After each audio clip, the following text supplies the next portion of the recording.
Come with me and you'll see how to draw from your imagination. Hello, everyone. How are you guys doing today? My name is RODGON. I'm an artist. I'm a designer. I'm an illustrator, cartoonist. And more importantly, today, I am your art instructor. So, how are you guys doing? We're on a little earlier than normal. I saw that Wes didn't come on, so I was going to just make sure that we have our audiences taken care of. My buddy has family and everything, so he has a bunch of responsibilities that he has to take care of. So he doesn't hop on here sometimes. But, hi, how are you guys doing today? Yesterday, we had a fun time starting our first page of our new sketchbook. Having our first page be something fun, something creative, something that is going to lead us into doing something fun. Like we talked about applying style, and yesterday I just had a really bad day. I just had some bad news, and well, it took a little bit to adjust. Still doing so, but it's just gonna be something that we deal with moving forward, and we're not gonna talk about it anymore. So today, I figure we can continue and we can actually do a lesson on this styling that I was giving you guys yesterday. So the styling that I recommend people to learn at first is the style of halves. And yes, I know that sounds weird, and it's probably going to be very similar to what people would call a chibi look. But I like to call it essentially the style of halves, because everything is just a division in half. So if you start with a basic shape, you divide it in half, and you divide it in half. That is going to give you two elements, right? Obviously. Boop, boop, boop. So from here, you're going to divide this part in half. And then you're going to draw the nose, the mouth area, whatever you want. This is going to consider everything a little cute animal until you decide to add different details. What do I mean? At first, if you see everything like a little animal, right? This can later on become anything you want. It can be a human. It can be anything you want. Your imagination is going to be the only thing limiting you from being able to draw really cute, silly stuff like this in different ways. But let's go back to our lesson, because I'm going to get lost if I keep on doing this. So the rule of half indicates that if you state half of everything, 1, 1, 1, 1, if you split everything in half, it's going to be easier to draw. That could be done with absolutely any shape. If you split it in half, you have the same distance, split the front in half, and now you have a nice little semblance for a little face. The reason that this looks cute is because you have a big forehead. Now, whatever type of ears or whatever type of detail you want to put on top, depending if it's long ears, short ears, droopy ears, whatever, if it's a little animal, that's going to be a really easy way to be able to create a variety of them. Now, how do you progress like this, but 3/4 and stuff like that? Well, you just move the midline. So instead of the midline being here, and you're drawing your thing right there, you don't worry about the side. You just move the midline, split the rest in half, and then you have that, right? The moment that you draw your eyes, or your eye space, that's when you discover how much of a side you have. Now, sometimes you're going to need to make this a little bit bigger to make it look right. That's fine. You can always base it off a cube. So have one side be a circle, one side be a box, and you have access to drawing your characters in 3/4. If you want to extend this and make this a little bit more into like humans and stuff like that, instead of making a little circle, you make a teardrop instead of a circle. That means that a little bit of it is going to stick out. And that becomes your chin.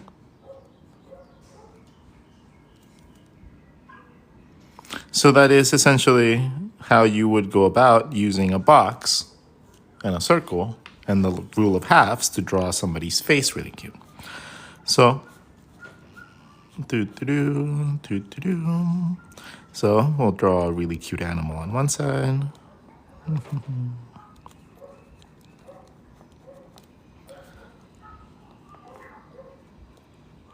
And then we'll draw a human on the other.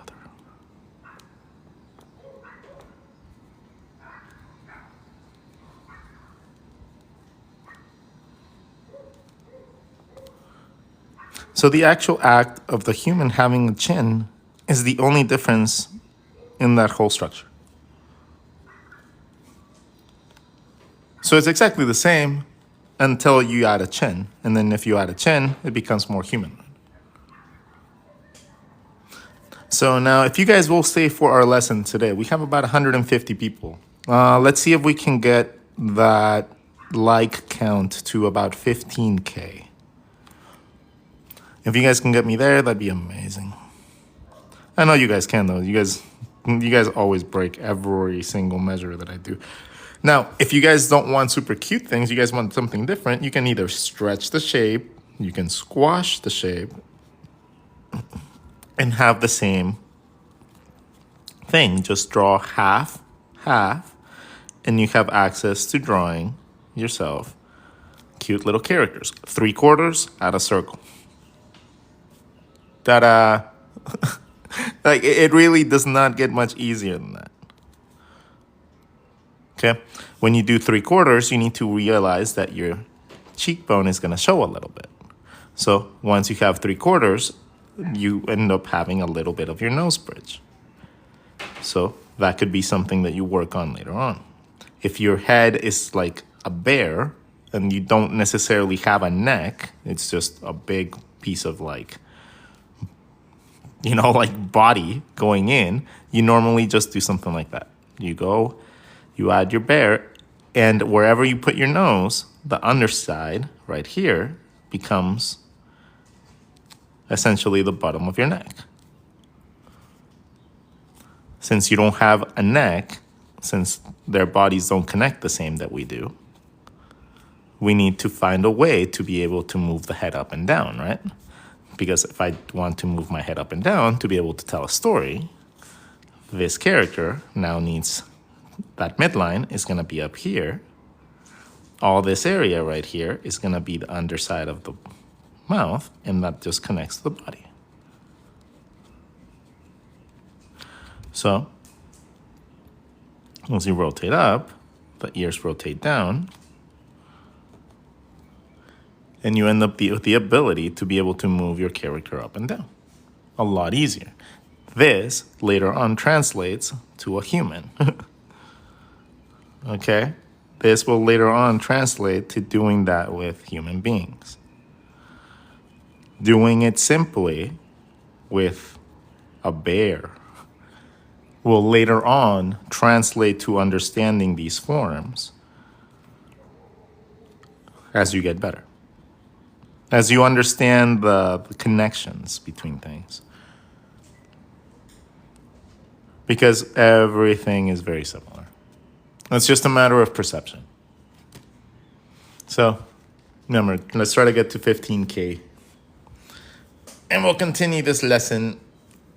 Meanwhile, I'll show you guys what we can do with that sort of stuff.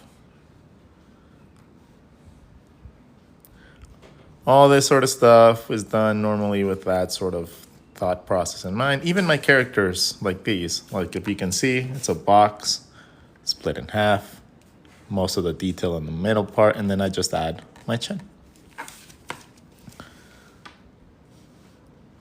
You can get a lot of movement, a lot of dynamic stuff. Like I said, you can just no chin on the animals. And then we talked about Mr. Globy. Mr. Globy is another exercise that you can have. That one's a fun one. It's challenging though, but it's a fun one. All right, so once we continue, we will continue with 15K, and then we'll go on to bodies. How about that? I'll give you guys access to learning how to draw the bodies a little bit better. And we'll also talk about the rule of halves in the body, what happens when you divide that in half, and how can you maximize the ability to be able to draw things like this by just splitting something in four.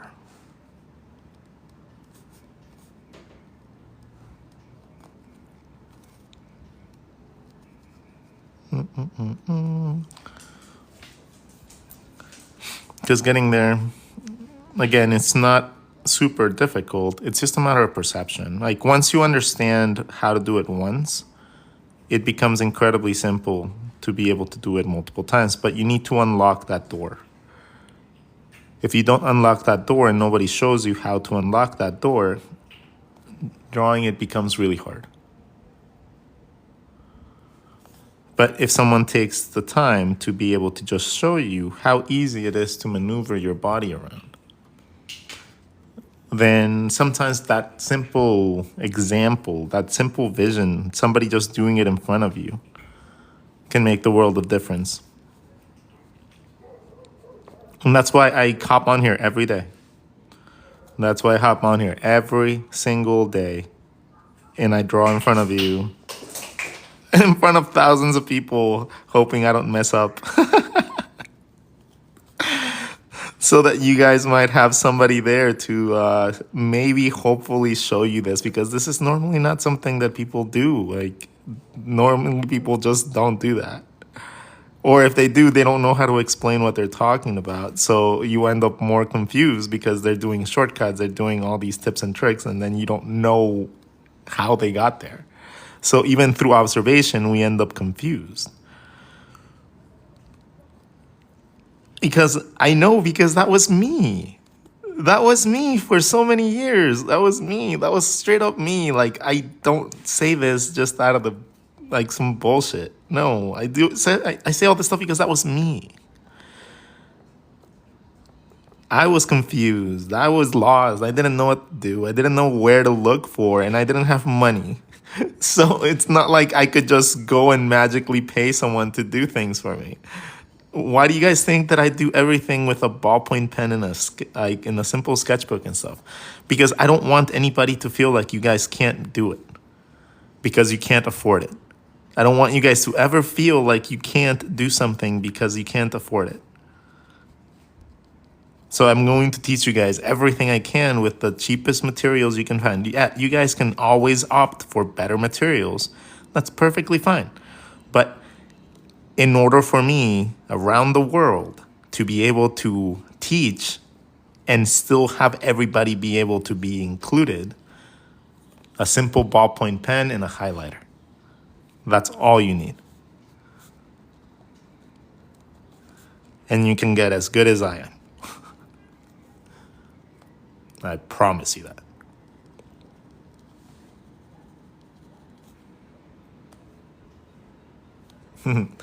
A Care Bear.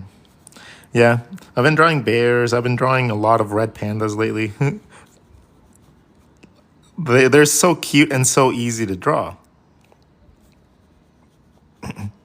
I like going to the zoo and then just taking this little method and just applying it to every animal that I see.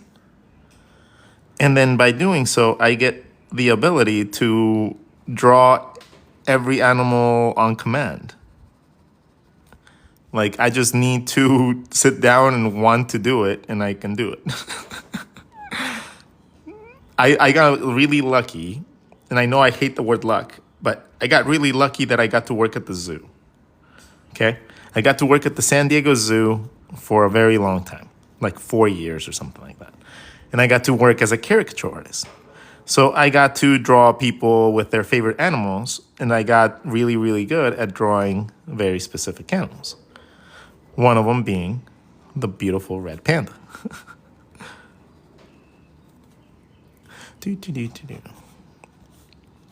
The other ones being like tigers and lions and zebras and giraffes and weirdly enough, Shamu at the zoo.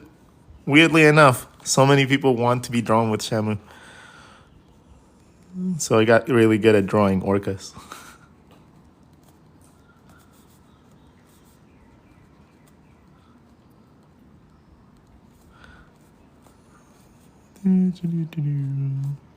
You got to draw the whale a little bit off center so that the tail actually stands out. Because if you do it too profilely, it doesn't look good.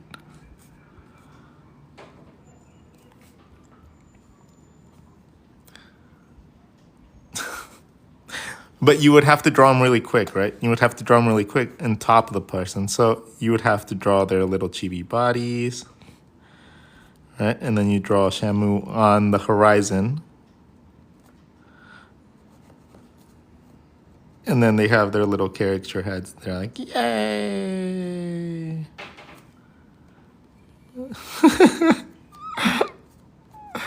You draw some islands. Happy Sun or whatever, and then they go home with their blah blah blah San Diego 2024 caricature. So understanding all these things will eventually lead to a profitable endeavor if you allow yourself to be able to see the possibilities in this. I know it's kind of hard to see it when you have never experienced, like being able to use your art to make money and, create things and make people smile and stuff. I would highly, highly recommend you guys go one day to a mall. Just a mall, a shopping center or a coffee shop or a bar, depending on whatever age you are and whatever type of structure you like going to. After you do that, I want you to take out a little pad of Post-its. Just a little pad of Post-its. Like something that you can carry around, a notebook, something you can rip out. I want you to proceed to draw the first person you see in that place. And I want you to try to draw them within 30 seconds. I want you to give them the drawing.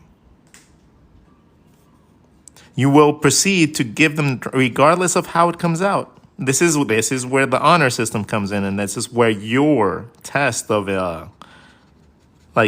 your test comes in here. This is part of the exercise. Giving them a piece of art, regardless of how you think about it, to see how positive of a reaction you get. You will always get a happy, positive reaction if you are not trying to be a mean-spirited person. I am not the nicest caricature artist. I do not care if the person gets offended. Whenever I am drawing people, I am going for the most extreme, silly, exaggerated things I can do. If I see you having any sort of imperfection in your body, I'm going to make it incredibly noticeable, and it's going to be incredibly fun for me because I have learned to detach from what the people care. Essentially, I worked in caricatures for so long that my soul died. Right? Your soul dies after you draw the 17th kid that has the same face, and you're like, oh my God, kill me. So you end up learning to take a little bit of joy in people's reactions to really, really funny or really exaggerated caricatures. I am that person. I am one of those people. I love seeing people's reactions to my drawings. Be it happy, be it sad, be it angry, be it anything. I just study. I'm like, ooh, let's see what this person does. Ooh, let's see what this person does. And then if they are incredibly ugly, and I don't mean anything other than just horribly ugly. And that is something that's prevalent in a lot more people than we think. People just sometimes look weird and funny and ugly, and I love it. I'm kind of like Lilo. I'm kind of like Lilo. I see wonderful, weird, strange people, and I'm just like, I must have you for my wall. But instead of for my wall, it's for my character book or for my like sketchbook.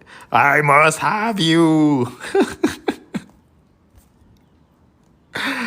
And learning how to draw people that are not beautiful and pretty and perfect teaches you how to do different character designs. Okay? Learning to draw outside of the spectrum of beauty gives you access to being able to see what people really are instead of your idealized way of thinking of drawing people, right? When you start realizing that people aren't always chiseled, chinned humans with six packs and big muscles, you end up realizing that people are more like this, right? Ta-da! Than they are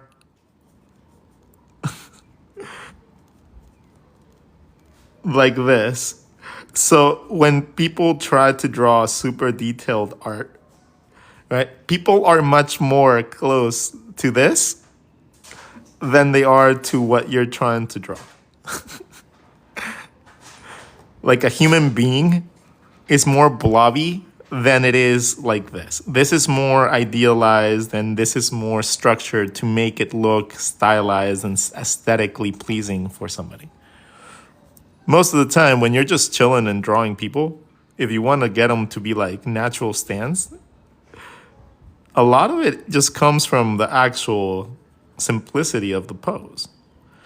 It doesn't come from actually understanding everything like that. It's more just learning the flow of the body.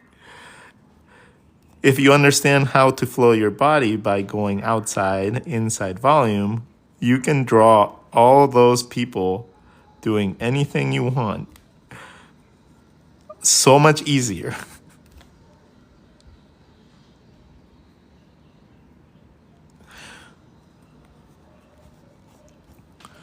You will not have as much of a hard time drawing things, even when they're more detailed.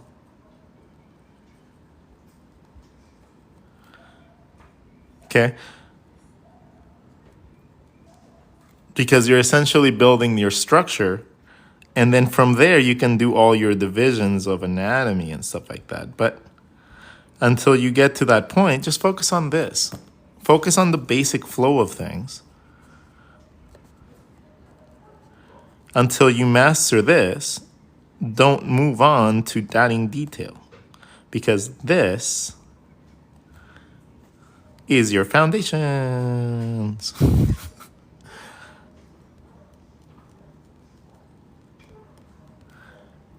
These are basic shapes. These are easy to move. These can teach you a lot about depth and posing. Okay? You don't always have to have a super complicated form to be able to get nice, deep, awesome drawings. Because of you, I try to draw whenever I'm out in public. Oh, that's awesome, dude. Learning how your body flows can teach you how to draw characters doing fun things.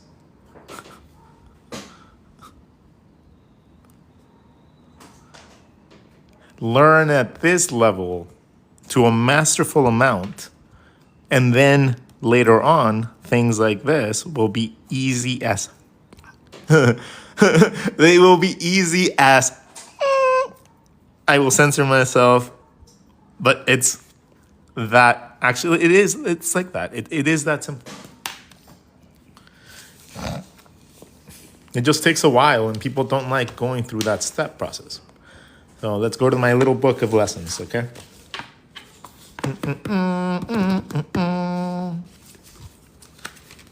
Little book of lessons. Go, go, go. What are the lessons that we shall learn?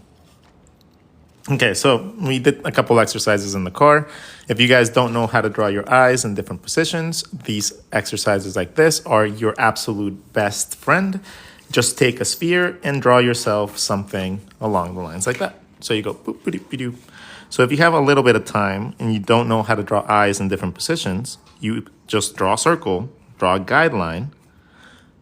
I just discovered that this is a diagon. Whenever we're drawing, we've been drawing with digons, and that's awesome. If you don't know what a digon is, it's you know how polygons, well, a digon is a two-sided polygon. And since we are drawing with abstract, we essentially, by doing this, we're doing digons. And I did not know that. And that's really cool to understand the name of it because I use them for everything. Digons to me are essentially the concept of volume. Like this gives me volume every single time. It gives me mapping points from side to side. It allows me to split things in half. It allows me to be able to create depth. Digons allow me to be able to split shapes, give them flat surfaces. It's really funny. I did not know the name of it until I saw a TikTok that explained it, and I was like, "Oh, I use those. I use those. I use those." And I felt so like a little kid, like, oh my god, I do that." What's up, buddy? You guys want to say hi to Mustache? Hi, Mustache. Aw. Okay, it's his good side, sorry. Hi, Moosey. Okay, it's his good side, sorry. Hi, Moosey.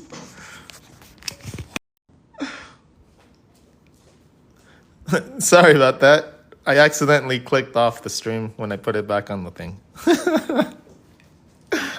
Now we're gonna lose like 90% of our viewers.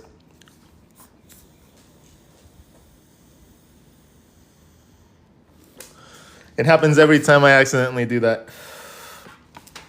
Oh well.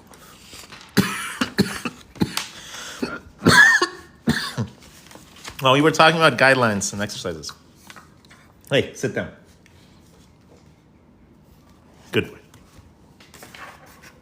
Now, so we have the exercise that you guys saw, and that one is setting a guideline with a diagon, or a circle inside of a circle, and then using this guideline to draw yourself your first eye and noses, right?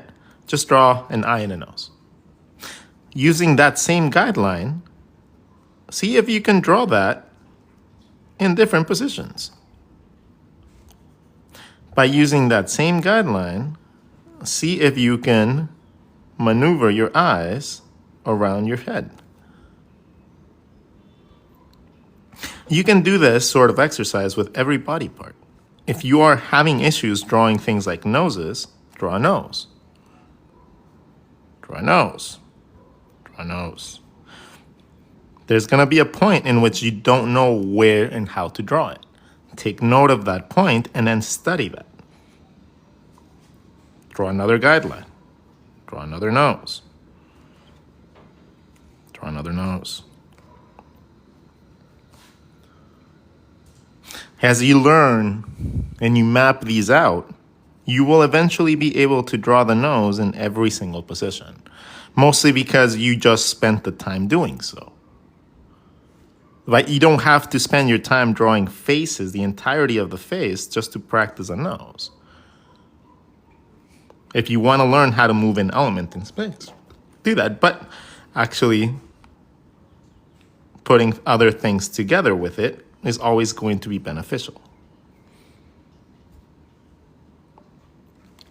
So if you're going to be drawing exercises like this, I always draw, like, let's say if you're going to draw mouths, always add the chin. Always add an extra element in there that's connected, so you always know how that ties in to your shape.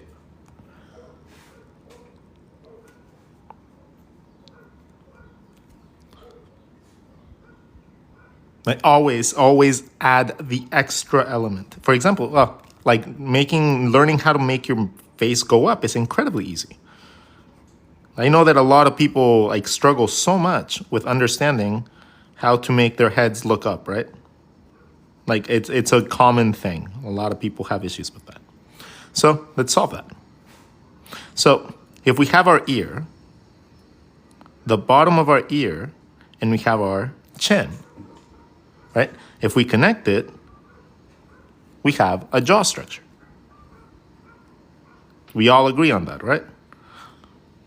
Cool. If you agree, hit the like button. I need to know reassurances that you guys are paying attention. Okay? So if we just drew our faces straight, it would be pretty relatively simple to draw. Now, if we wanted to move this up, you go bottom of your ear, bottom of your ear, bottom of your chin.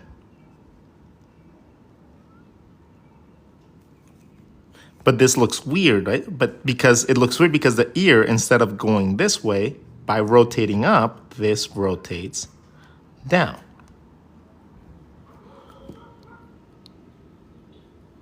About halfway, it's about halfway. And it's bottom, bottom, bottom. Moving your other elements in space is going to require you knowing how to draw things around the sphere again, right? Because a mouth, if you rotate it up, you would know how to draw that mouth. So if you do exercises like these, things like this, don't become really hard. They actually become quite simple. Fill that in, and you have yourself a look at. Another way of seeing it is by drawing a figure 9. Draw a figure 9, and then draw 1, 2 circles. Connect, taper. You have yourself a jaw.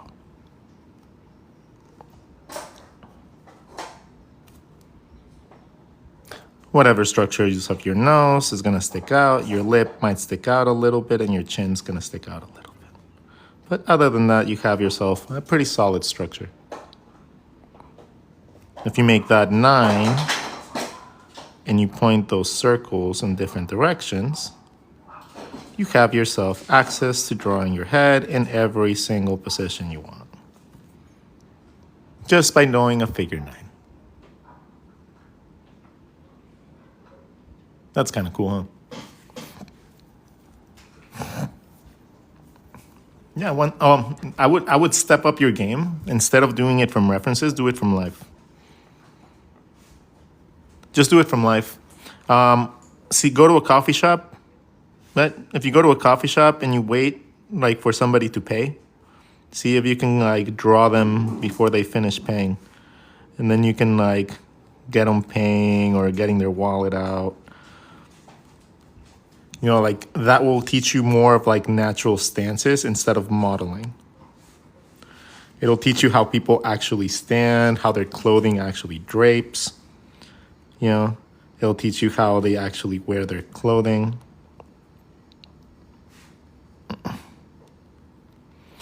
And you'll understand very quickly to start learning how to gesture people. The gesturing of people is one of the most annoying things to learn how to do properly, because we often compare ourselves horribly to other people. Like horribly, absolutely horrendous type of comparisons. Like you guys often think, and this is a common thing, by the way. Like it might sound ridiculous, but this is so common.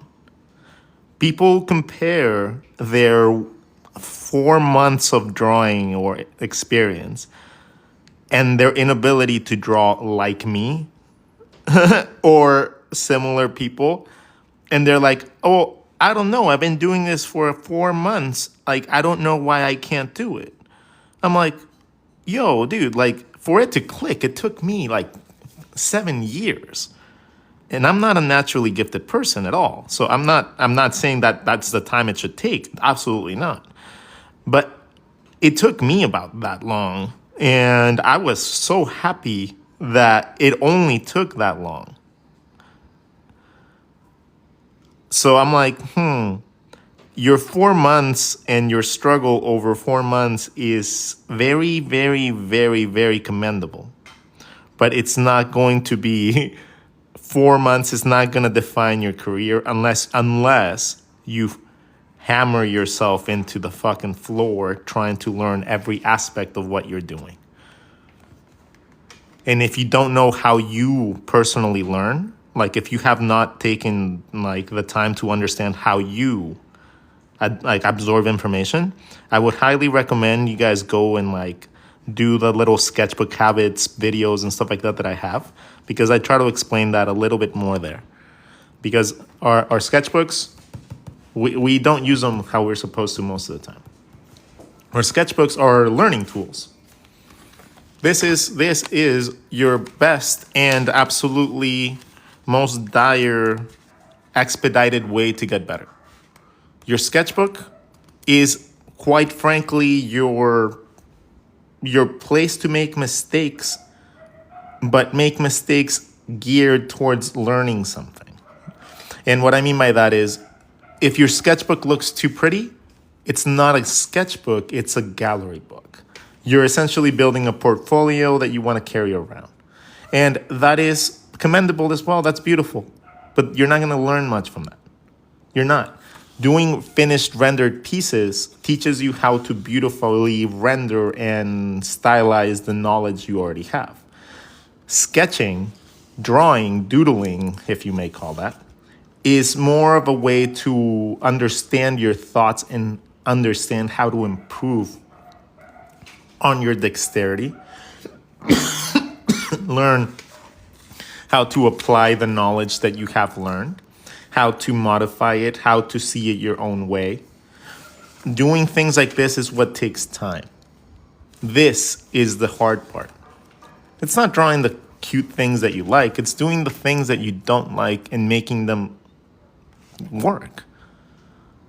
Right? It's taking the things that you do not ever like doing, like anatomy and perspective, and making those part of your core so that you don't have a weakness. Understanding the simplicity of these things, even though they're incredibly complicated systems, takes a long time. But once you get that, once you understand it, once it makes sense, like none of this was referenced. None of the poses here were referenced. Everything here, everything that you see was just drawn from memory most of the time. So being able to get organically looking characters looking good while still retaining essences of perspective and anatomy and character design that's what I thrive on. And that's why I make a great character designer. I make a great visual development person because I just throw up shit on paper. I just go, blah! And then something comes up. And plus, I've practiced perspective more than enough to be able to draw things in any way, shape, or form I feel like. Even if it's simple or if it's super complex, you know? Like, I understand enough to now be able to apply that to anything I desire. The styles are endless because I can break them down into anything I want, from cute to crazy. So that is the essence of style. If you're wondering what style is, and let's break it down. What is your style? What is style, Rod?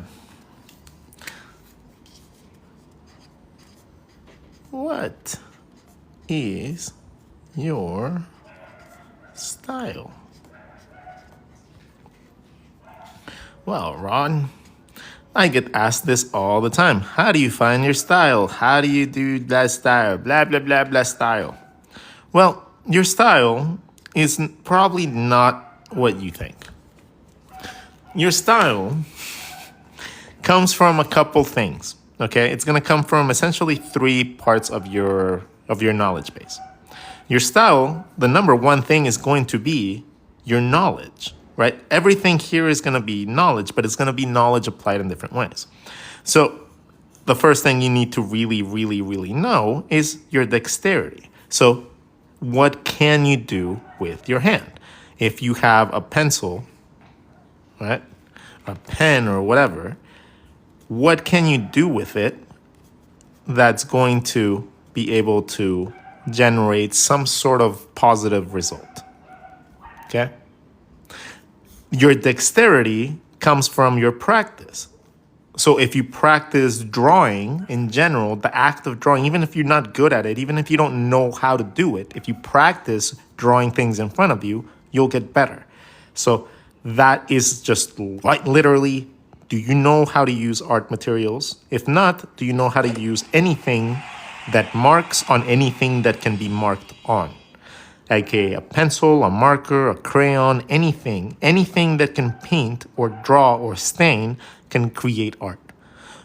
All you need to do is find your preferred way of staining and your preferred way to stain on. So those 2 things. Mine happens to be a pen, and this paper is just a normal white paper, but I love tan paper as well, so just sketchbooks in general. But some people might like canvases. People might like leather. Some people might like skin, right? That's where tattoo artists come from. People that learned that the skin is just another material to be able to draw on. So somebody got comfortable doing that, and then they developed tattooing. Congratulations, we have tattoos because somebody felt really comfortable drawing with that material. As we get better at anything, we're not just gonna have one way of drawing, right? We're not gonna just have one tool. We're gonna learn multiple tools. And when it comes down to things like digital and traditional, all that stuff it's just another tool. So don't segment yourself like, oh, I'm just a digital artist. I'm just a traditional artist. No, like, don't be dumb. No, you're everything. You have all of them. Okay, you have the ability to do all of them. It's just a tool. It's not like, I'm just a pencil artist. Ooh, I'm just a pen artist. Like, how dumb does that sound? Right? Like, how dumb does that sound? I'm just a... Like, when you say, oh, I'm just a watercolor artist, like, no, dude, no. You do much more than watercolors. You probably draw with pencils, and you draw a lot more. So stop putting yourself in the little tiny 0.01% of people trying to think that that's going to make you feel, ooh, I'm cool because I only do this, instead of understanding that by saying that, you're literally excluding 99.9% of all other art forms. And you don't even know if you like them or not, because you probably have never even tried them. But the moment that you tell yourself that you will never because you are a blah, blah, blah artist, and you're like, only a blah, blah, blah artist, like, you're like, okay, what you're telling me is that you're closed-minded and you would never, ever, ever, ever, ever break into anything else because, I don't know, you're just so in love with that one thing that you fell in love with when you were a child and you probably didn't know any better. Cool. All right. People like that you can't really talk to and like discuss like things about like planning futures and stuff like that because, you know, they're closed-minded. They already have their ideas of what they want, so it's not going to change them. Okay, so dexterity comes from understanding a little bit more of your art supplies and actually spending your time drawing, right? So that's one part of your style. But what do you draw, right? At this point, that is just telling me like, oh, that's how you spend your time doing it. But that you're not telling me what my style is.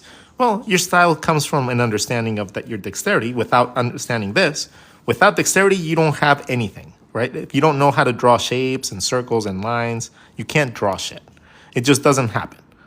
So you need to learn how to draw basic lines and guidelines and shapes in order to even move on from this. Because without this, there's no art. What are you doing? What are you snorting at? Does that blanket smell or something? No, sit down. Go sit down. Anyways, the next level of your style comes from your imagination, right? Your imagination is going to play a gigantic role here.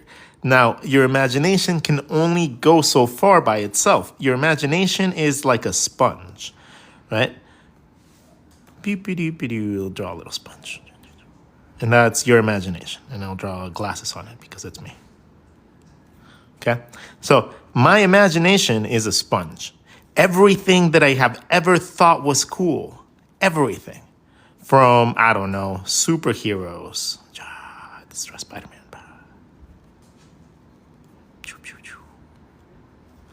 All right? Foosh, I think that's cool. I'm going to implement things from there that I like the muscle structures, whatever. Boom. I'm going to go for that. But I also like really cute girls that are like pin-up-y. So I'm going to take a bunch of that and I'm going to put it in my style.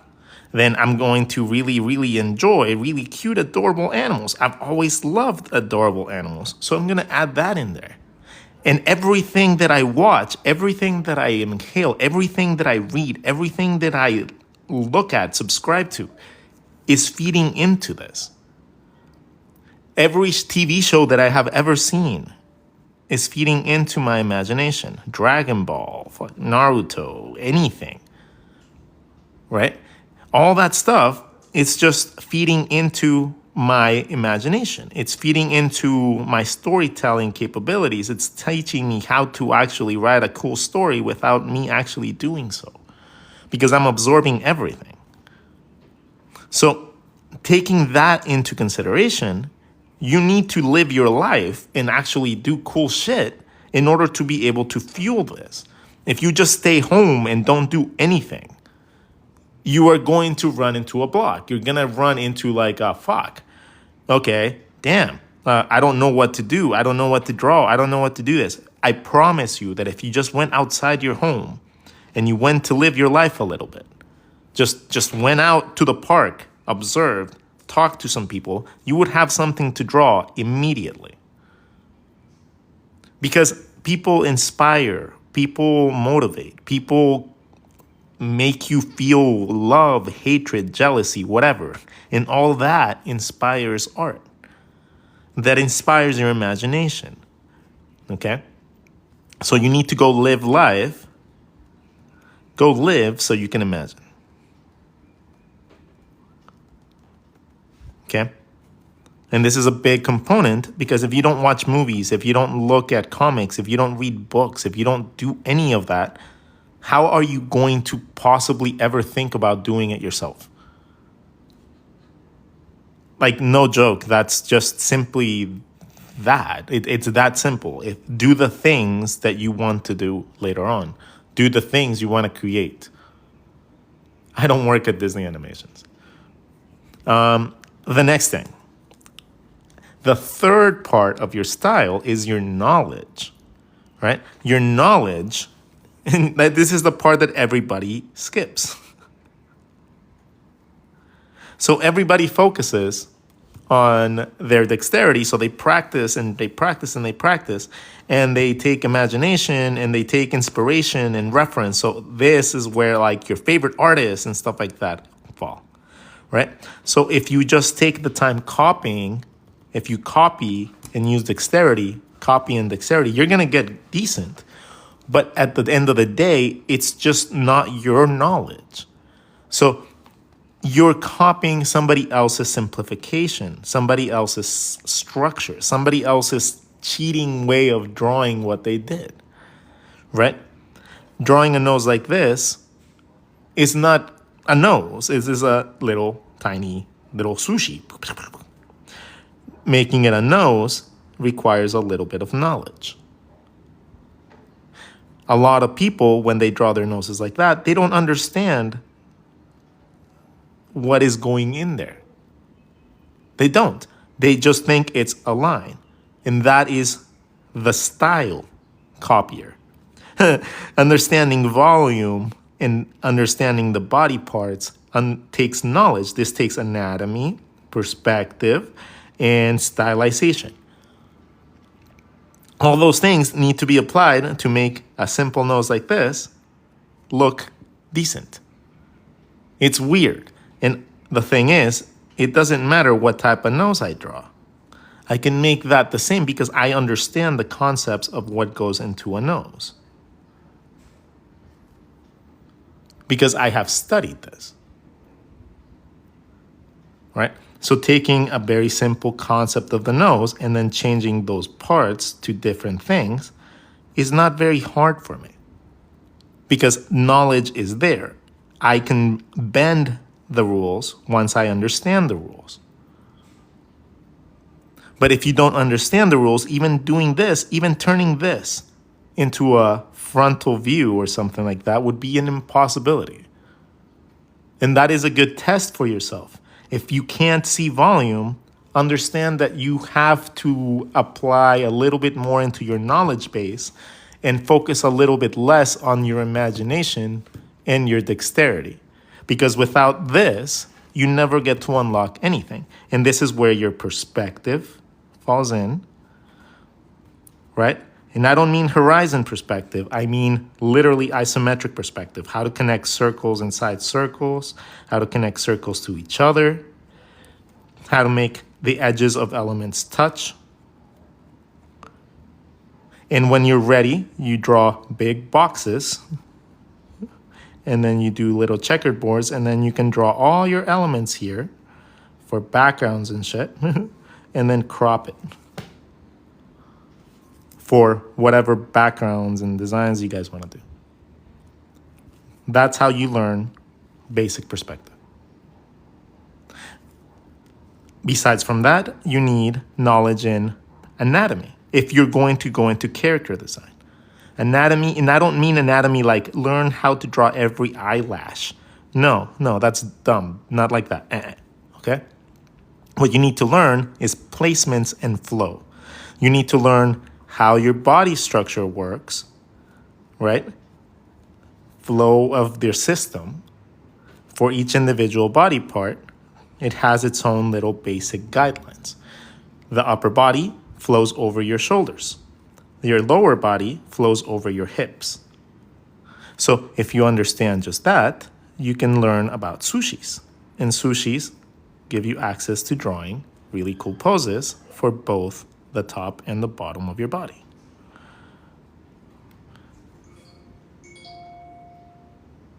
And then when you combine them,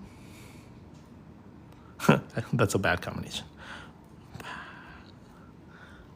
You can get a lot of cool, fun interactions. So understanding anatomy, it's not about understanding necessarily every single muscle structure or every single pimple. It's about understanding how and where your body connects. Your arms, your legs, and how and the limitations of each one of them. Like how much can you move your leg before it starts looking weird? How much can I move my leg up? How much can I move my leg there? Learning limitations of how far your body can move is one of the most important aspects of anatomy. It's not about learning necessarily at first how and where the muscles for the pectorals go. No. It's about just understanding how to move your body shapes. That's the foundation of anatomy. It's not drawing beautifully rendered detail. Screw that. Like, who cares about that? No. Just learn how the structure works so that you can understand how they connect, so that you may be able to simplify it or complicate it as much as you feel like. You just have to learn the angle at which your arms connect, and then you have access to drawing them, even in the most complex shapes. I'm having a hard time with arms. Can you explain how I can do them better? I'm not really sure how your arms, how you draw your arms. I would need to see that to be able to give you direct, because otherwise I don't know exactly what I'm teaching. But I can teach you how to draw arms by drawing a circle, drawing a line over them, and connecting it back into your shape. Okay, this is gonna be your basic structure for an arm connecting to a body.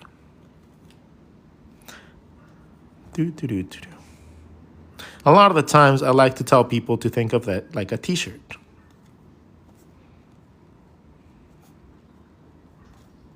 If you can draw a t-shirt, you can draw arms.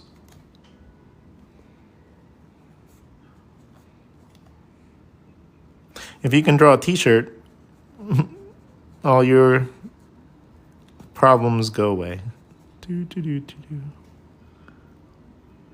But now, when you're trying to draw your muscles, right here, all you do is you divide this into two parts. And it's going to give you a nice little overlappy shape. Overlap, overlap. Straight, straight. It's easy, right?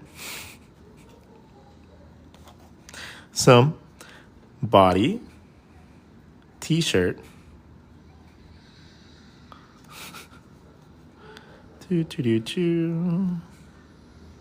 If my arms need to point down, I can connect my t-shirt like a little triangle, like a little short sleeve woman's shirt.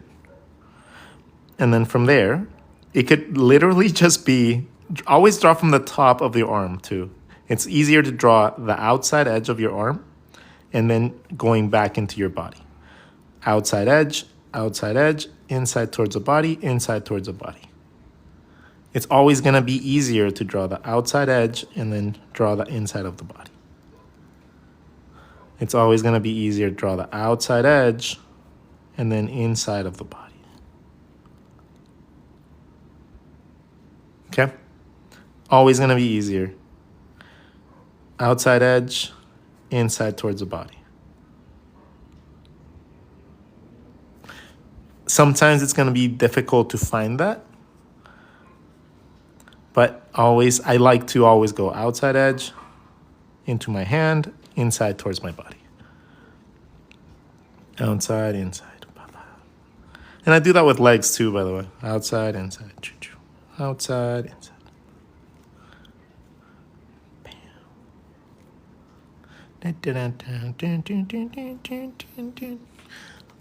RODGON, I've been watching your videos forever. I'm taking so many art classes because of you. Ah, Joanna, that's amazing. Ah, I'm so happy. That's really helpful. I was complicating stuff for me. Yeah, you're welcome. Do you draw body first? What do you mean? The thing is, I don't see, whenever I'm drawing my characters, right? I'm not thinking of different floating elements. If I'm going to, for example, I always draw just the biggest part of my body that I'm going to draw first. So if I'm drawing like a portrait, yeah, I start with the head because the head is going to be the biggest component in this thing, right? So I start with the head and then I figure out how my connection to my body works. So if the portrait is supposed to be a person, I'm going to just mostly draw the actual body part that's going to be the most important. When you're drawing an entire pose, an entire character, right? If your entire character is in there, you start with the body, mostly because that is going to be the biggest component in your drawing.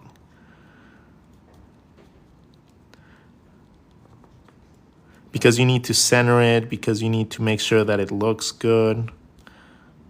Whatever the actual component is, whatever the piece is, he's fighting a monster. So, whatever it is, you need to have an understanding of the biggest component in your piece first, and then work back. So sometimes you have to draw with the head first, sometimes you have to draw with the body first. It's never as simple as always starting something in a way. You can't just always be like, "Oh, I'm always going to start this like this. I'm always going to do this." I'm like, don't deal in absolutes because you'll always limit yourself.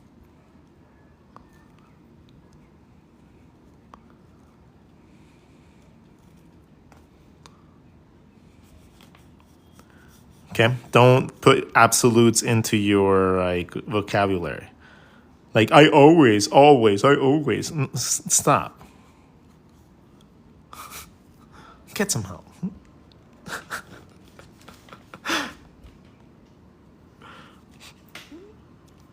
All right, let's see. What do we have on our schedule today? So today, oh, we have to do our Marvel stuff. Yeah, we got to do our Marvel stuff. So I might stream it while I do it. Yeah, so we're going to have to work on some Marvel stuff. We got to clean up some stuff in Illustrator. So you guys get to see a little bit of Adobe Illustrator. That's going to be kind of cool. Yeah, I don't think I've ever really streamed working on Adobe Illustrator.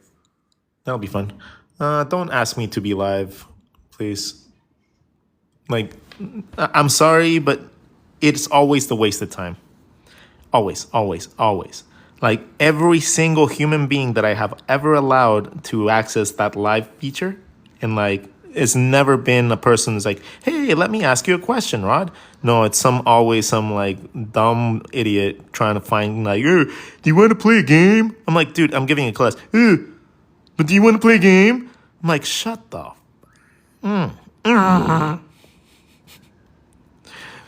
And that is why people drive me nuts. Human beings are just not my thing, dude. Like the thing is like I don't think anything is. Like honestly, like I keep on thinking about it often. Like some people are animal people, some people are like people, some people are just themselves people, right? Well, I don't like myself and I don't like people and I don't like I love my little puppy, but it's just I don't know, man. Like at one point you have to realize that you just aren't meant for the society that's in front of you. And, I think I have come to that conclusion. I have come to the conclusion that the society we are in right now does not fit my social parameters that would be allowable for me. So I'm just going to exclude myself from society as much as I can. And when my people want to find me, they will find me. And if they never do, I have my puppy.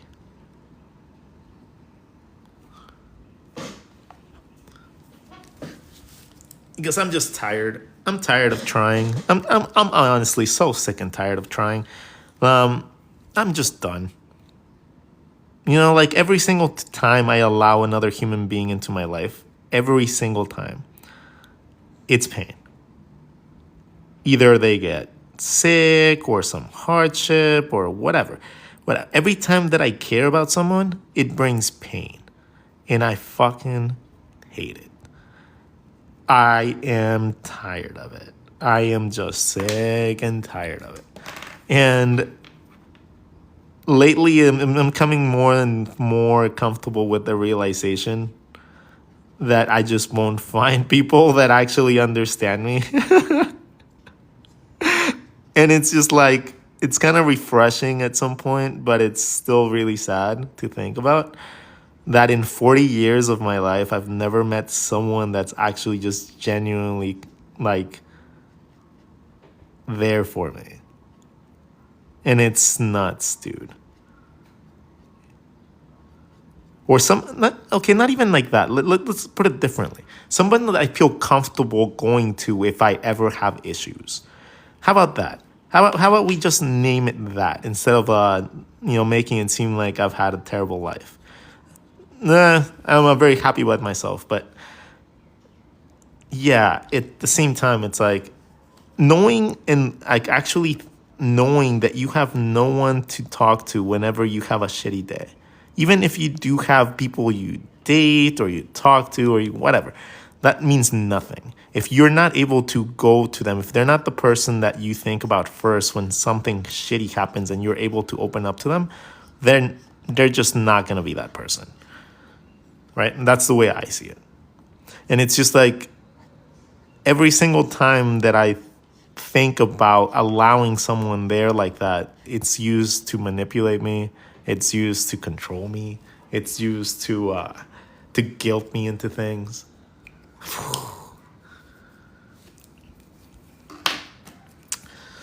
You know, it's just yeah,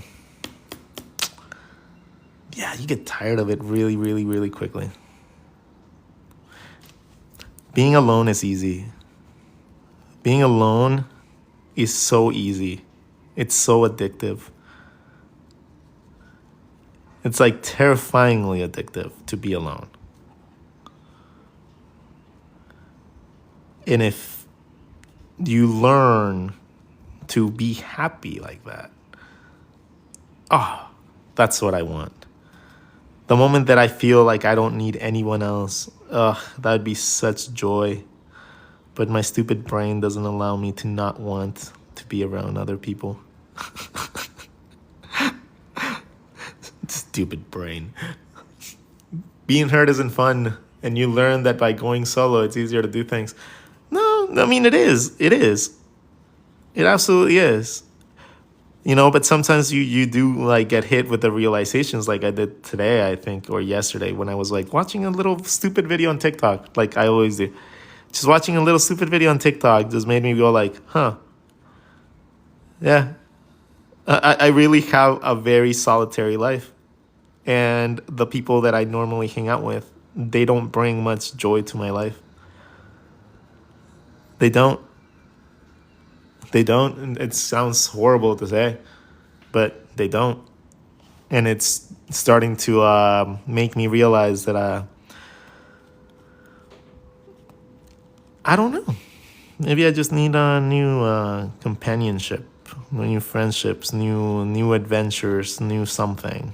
You know.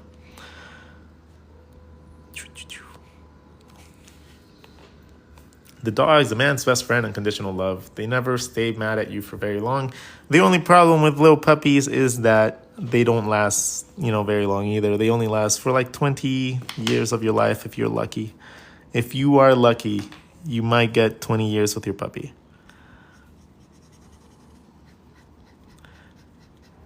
And that is the one thing that always made me not want to get a dog, was because I didn't want to go through the pain of losing them later on in life. And that was enough to keep me from getting a dog for 40 years. 40 years. And then I finally got Mustache because I finally got my own place, right? I finally got my own place and I was like, yeah, finally, like I have the ability to get myself a little puppy.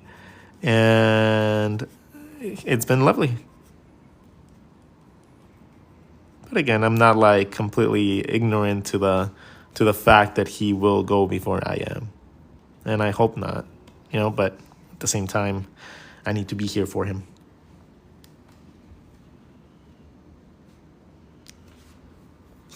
To love oneself is the beginning of a lifelong romance. That's a lovely quote. That's a lovely quote. I don't know if I'm ready for the type of commitment, though.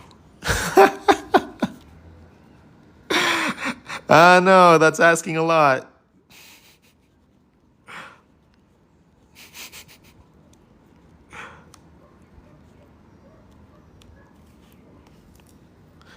Ooh, this kind of looks kind of cool.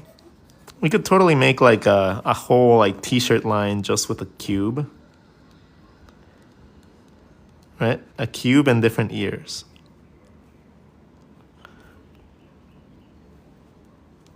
Oh my god, I'm gonna do that. I'm gonna do that. Hold on, that's so stupidly simple. Hold on, t-shirt line idea. You put a basic shape and perspective. And then you give it some sort of ears.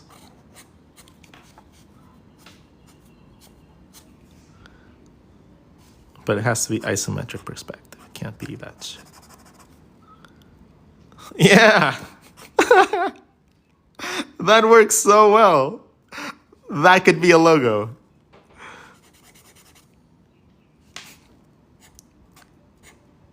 That's funny.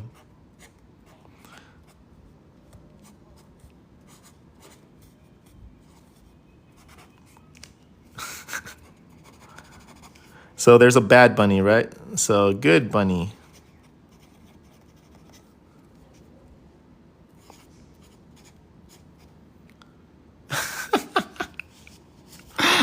I'm totally gonna do this.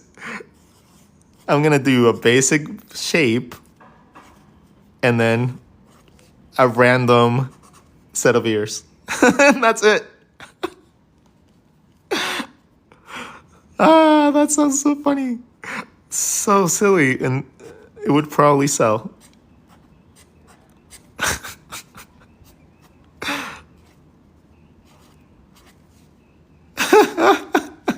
Can they be fox ears? Sure.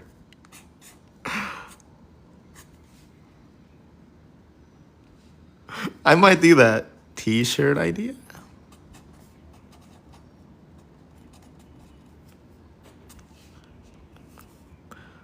Let's see.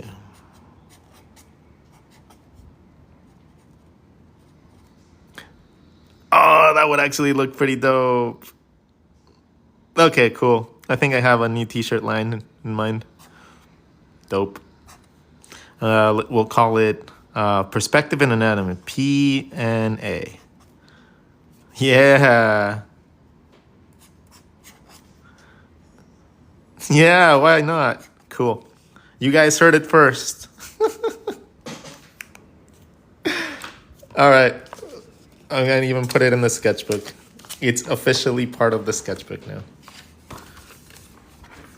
Stay weird. Oh, that's a good one. We-eared. Oh, you're awesome. W-eared. Weird. That's awesome, Lainey. And I'm going to put your name right here because you came up with that. So if we make millions, you get your royalties. Because of the name. Yeah.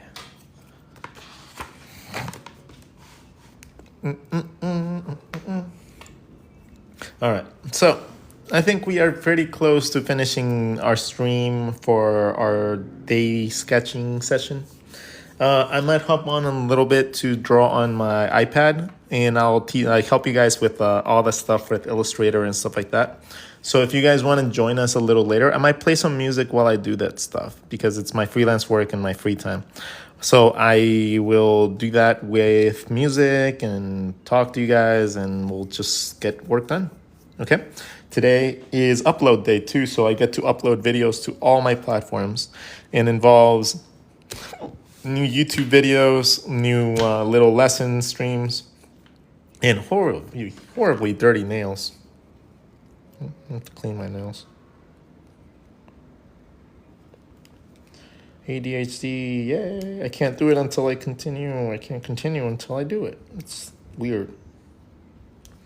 Anyways, a little bit better. All right, anyways, you guys have a lovely one. You guys have a safe day. You guys have a good day. And I will see you guys soon for another lesson, another random stream. And until then, just know that someone cares. Someone wants you to succeed. Okay? And if no one else, that person is me. See you guys later.